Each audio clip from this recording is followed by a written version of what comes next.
Hey guys, welcome to TRP Garage Talk and How To, and today we're going to be looking at what the difference is between your factory LS valve seals and some upgraded BTR stuff.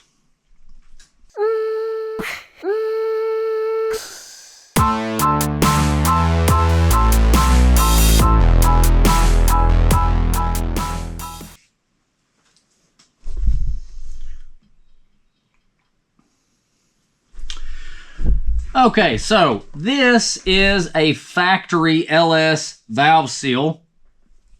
You can see it's fairly thin. It has the rubber seal up here with like a little ring spring that compresses the seal around the stem. And these obviously do okay from the factory.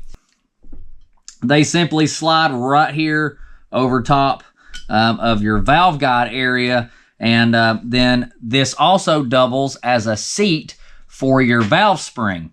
Now, obviously, the big difference between these and the BTRs is this is a single piece design and it's fairly thin. So what can happen is, believe it or not, as thick as this right here looks, especially under high RPM, you can actually have a little bit of wobble from your valve guide.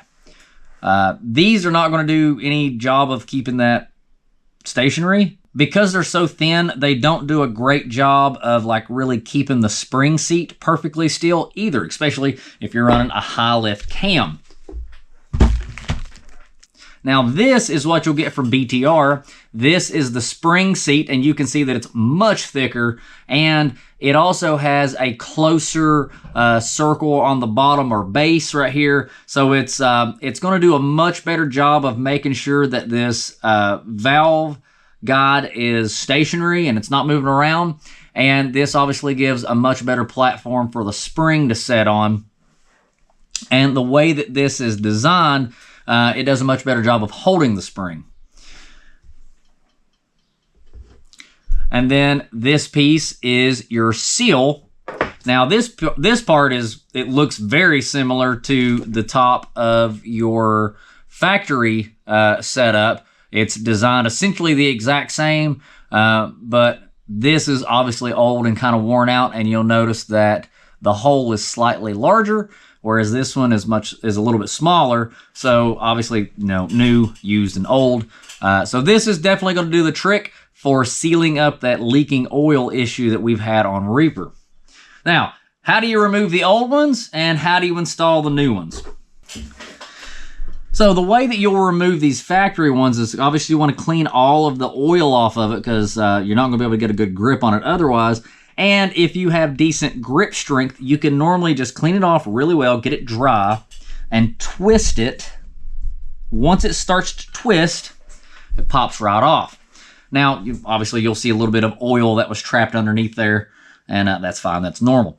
Now, if you're lacking in the grip strength department, or these are just simply not wanting to come off, you can obviously take a pair of channel locks or something of the sort and pinch the outsides of it in order to get a better grip on it and gently pull it off.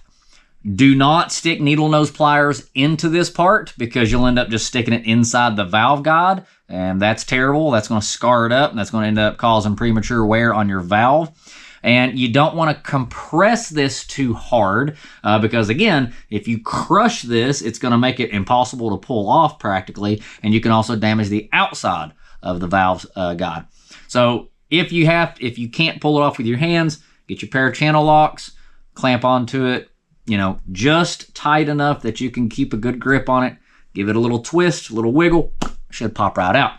Now, on to the aftermarket BTR stuff.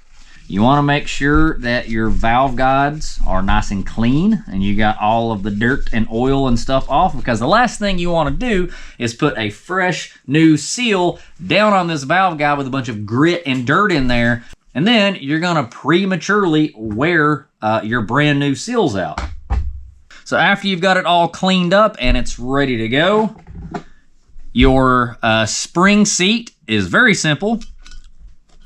It sets right down like that. That's it. Now, this part is going to fit a little more snug But again, it's something I was able to do with just my hands, but you want to make sure you got it lined up and you simply press it in place. Now, once you press it down far enough, you'll actually feel and hear a little bit of a click. So make sure that you push it down far enough that you feel and hear that click, so that way you know that it's all the way seated. Right there. That was the audible click. I felt it. I heard it. This one's in place. All right, guys. Well, that's pretty much it. So I hope this helps. If you liked the video, you know, click like. And if this video helped you out any, hit that share button. If you guys have any other questions, feel free to shoot me a comment. Let me know, and I'll do my best to answer it. I love you guys. We'll catch you guys later. Bye.